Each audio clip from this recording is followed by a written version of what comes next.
Oke, selamat pagi anak-anak. Selamat pagi, Bu. Gimana kabarnya untuk hari ini? Baik, Bu. Oke, baguslah kalau baik. Lalu kita akan memulaikan pelajaran kita, tapi terlebih dahulu kita berdoa. Silakan Siska pimpin doa. Baik, Bu. Sebelum memulai pelajaran, ada baiknya kita berdoa terlebih dahulu. Silakan berdoa menurut agama dan kepercayaan masing-masing. Berdoa dimulai.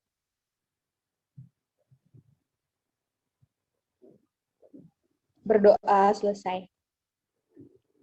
Baiklah, kita akan memulai pembelajaran kita. Minggu kemarin Ibu ada ngirim link tentang video pembelajaran kita hari ini. Jadi materi pembelajaran kita hari ini itu tentang materi konsep reaksi redoks. Ada yang sudah menontonnya?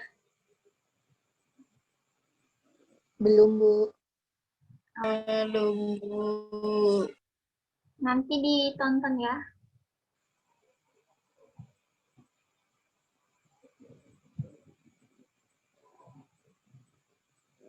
Baiklah, kita masuk ke dalam materi kita hari ini, yaitu tentang konsep reaksi redoks. Jadi sebelum kita masuk ke dalam materi konsep reaksi redoks, kita harus mengetahui terlebih dahulu apa itu reaksi redoks. Nah, jadi reaksi redoks itu adalah singkatan dari reaksi reduksi dan oksidasi yang berlangsung pada proses elektron kimia. Ada yang tahu apa itu reaksi reduksi?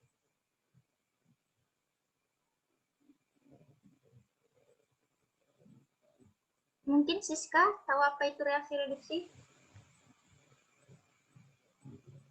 Tidak tahu, Bu. Jadi reaksi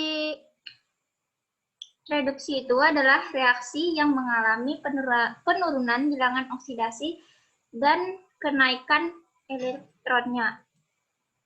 Nah, sedangkan untuk reaksi oksidasi itu reaksi tentang, mungkin ada yang tahu?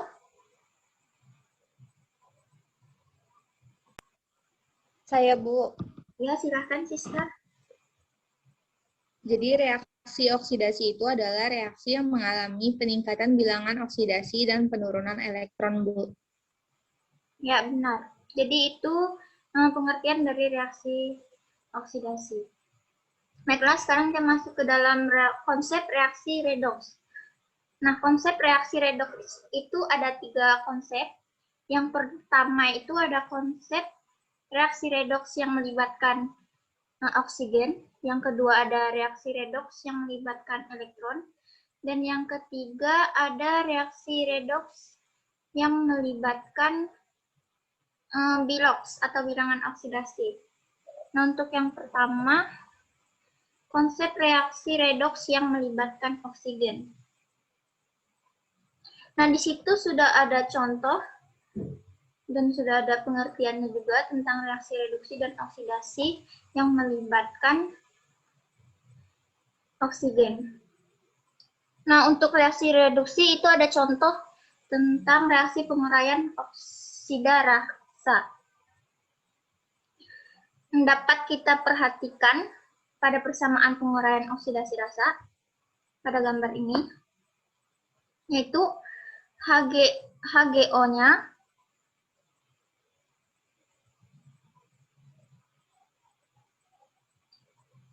terdapat di ruas sebelah kiri. Nah, untuk Hg dan O2-nya itu terdapat di ruas sebelah kanan, yang menandakan terjadinya pelepasan oksigen atau O2.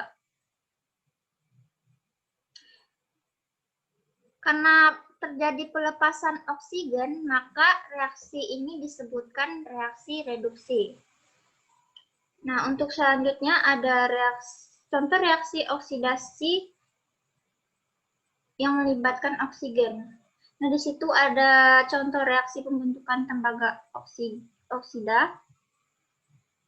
Nah, di ruas sebelah kiri itu ada Cu dan juga oksigen, dan sedangkan di ruas sebelah kanan itu ada 2 CuO. Nah, pada ruas sebelah kiri itu kan terjadi pelepasan oksigen O2. Bukan pelepasan ya, terdapat pengikatan oksigen O2 oleh Cu sehingga terbentuk CuO2. Karena terjadi bukan CuO2, CuO. Nah, karena terjadi pengikatan O2, maka reaksi ini reaksi oksidasi karena terjadi pengikatan oksigen. Selanjutnya kita masuk ke konsep yang kedua, yaitu konsep reaksi redoks yang melibatkan elektron. Nah, untuk konsep reaksi redoks yang melibatkan elektron, untuk reaksi yang pertama yaitu reaksi reduksi, merupakan reaksi penangkapan elektron. Nah, contohnya ada Cu2+ dan 2- menghasilkan Cu. Nah, pada ruas kiri kan terdapat Cu2+ dan 2- yang sehingga terjadi penangkapan elektron 2- oleh Cu2+ sehingga terbentuk CuO. Karena terjadi penangkapan elektron, maka untuk reaksi ini merupakan reaksi reduksi. Nah, selanjutnya kita lihat untuk reaksi oksidasinya. Jadi untuk reaksi oksidasi merupakan reaksi pelepasan elektron. Di mana di sini ada reaksi Zn atau reaksi penguraiannya. Jadi Zn2+ dan plus 2e. Di sebelah kanan, ruas sebelah kanan itu ada Zn2+ dan 2-. Sedangkan di ruas sebelah kiri itu ada Zn. Nah, pada reaksi ini terjadi pelepasan elektron 2-. Sehingga pada reaksi ini disebut reaksi oksidasi. Sampai sini paham? Paham, Bu. Paham, Bu. Baiklah, karena sudah paham, kita lanjut lagi ya. Selanjutnya, yang terakhir itu ada konsep reaksi redoks yang melibatkan pelepasan biloks. Nah, untuk konsep reaksi redoks yang melibatkan pelepasan biloks, reaksi reduksi merupakan reaksi yang mengalami penurunan bilangan oksidasi. Sedangkan untuk reaksi oksidasi merupakan reaksi yang mengalami kenaikan bilangan oksidasi. Nah, untuk reaksi redoks berdasarkan bilangan oksidasi, kita harus tahu terlebih dahulu bagaimana cara menentukan bilangan oksidasinya.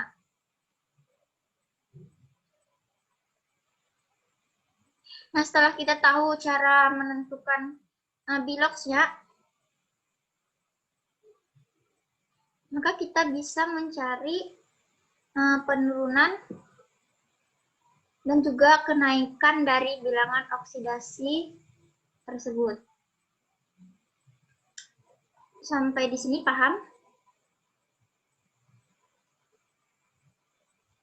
Paham, Bu. Baiklah, mungkin itu saja yang dapat Ibu jelaskan. Tapi kita nanti lanjut ke via WA. Nanti setelah keluar dari ini kita lanjut ke via WA ya. Baik, Bu. Untuk pembahasannya selanjutnya. Dan Ibu nanti juga akan memberikan beberapa tugas yang harus dikerjakan.